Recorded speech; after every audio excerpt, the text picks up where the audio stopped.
بسم الله الرحمن الرحيم. الحمد لله رب العالمين، صلى الله وسلم على نبينا محمد وعلى آله وأصحابه أجمعين. وها نحن على أبواب العشر الأواخر من رمضان، فمن وفقه الله لقيام شهر رمضان فليكمل هذه العشر حتى يكمل له قيام الشهر ويحصل على الأجر الكامل المذكور في قوله تعالى، في قوله صلى الله عليه وسلم: من قام رمضان إيمانا واحتسابا غفر له ما تقدم من ذنبه. وهذا الشهر فيه ليلة القدر التي هي خير من 1000 شهر، أي العمل في هذه الليلة يعادل العمل في 1000 شهر، و1000 الشهر 63 سنة وزيادة أشهر، وهذا خير كثير لمن وفقه الله سبحانه وتعالى. فإذا قام الشهر كله حصل على فضيلتين: قيام الشهر وقيام ليلة القدر. وهذه الليلة في رمضان قطعا، ولكنها أخفاها الله فيه حتى يجتهد المسلم في قيام الشهر كله طمعا في ليلة القدر، ليحصل له قيام الشهر وقيام ليلة القدر، وهذا خير كثير من الله سبحانه وتعالى. قيام الشهر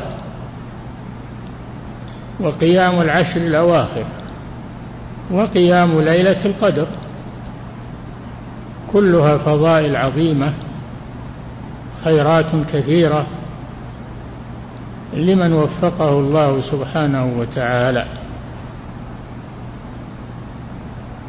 فهذا الشهر خير كله لمن وفقه الله.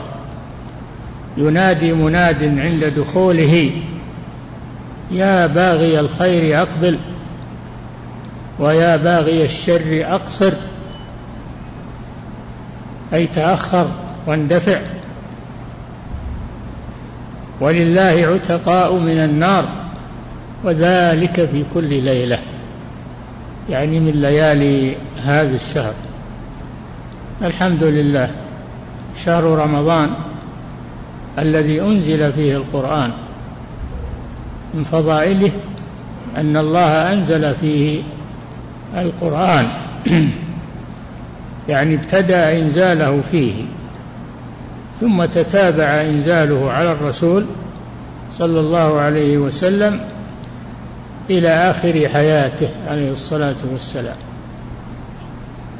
فما توفي صلى الله عليه وسلم إلا وقد أكمل الله إنزال هذا القرآن عليه، وبقي هذا القرآن بأيدينا ولله الحمد. أكبر نعمة وأكبر منة من الله سبحانه لمن وفقه الله. كفى شرفا لتالي القرآن وقارئ القرآن أن الله يستمع إليه حال قراءته، يستمع ربك إليك حال قراءتك.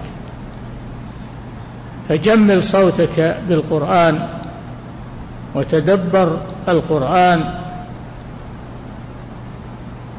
أما التلاوة التي ليس فيها تدبر وليس فيها ترتيل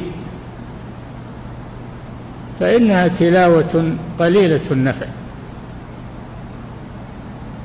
والترتيل ليس معناه تمطيط الصوت قواعد التجويد التي يذكرونها، وإنما تجويد القرآن عدم اللحن فيه، عدم اللحن اللغوي فيه، هذا هو تجويد القرآن. تجويد القرآن عدم اللحن فيه، عدم مخالفة اللغة العربية التي نزل بها، هذا تجويد القرآن.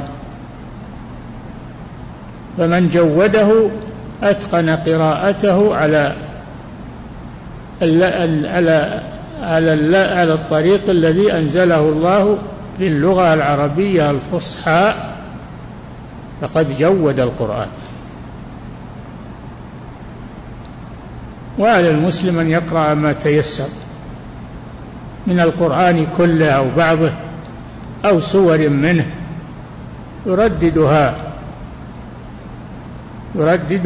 حتى في كل يوم يقرأ ما تيسر من القرآن إلى أن يكمله، أو يكمل ما يستطيع قراءته منه ولو بالتهجي.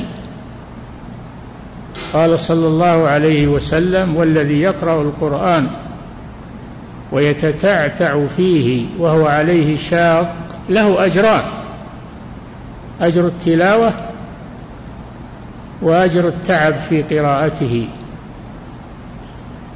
وتجويده. فعلى المسلم أن يكثر من تلاوة القرآن دائما وأبدا، وفي هذا الشهر خاصة. وفق الله الجميع لما يحب ويرضى. صلى الله وسلم على نبينا محمد وعلى آله وأصحابه أجمعين.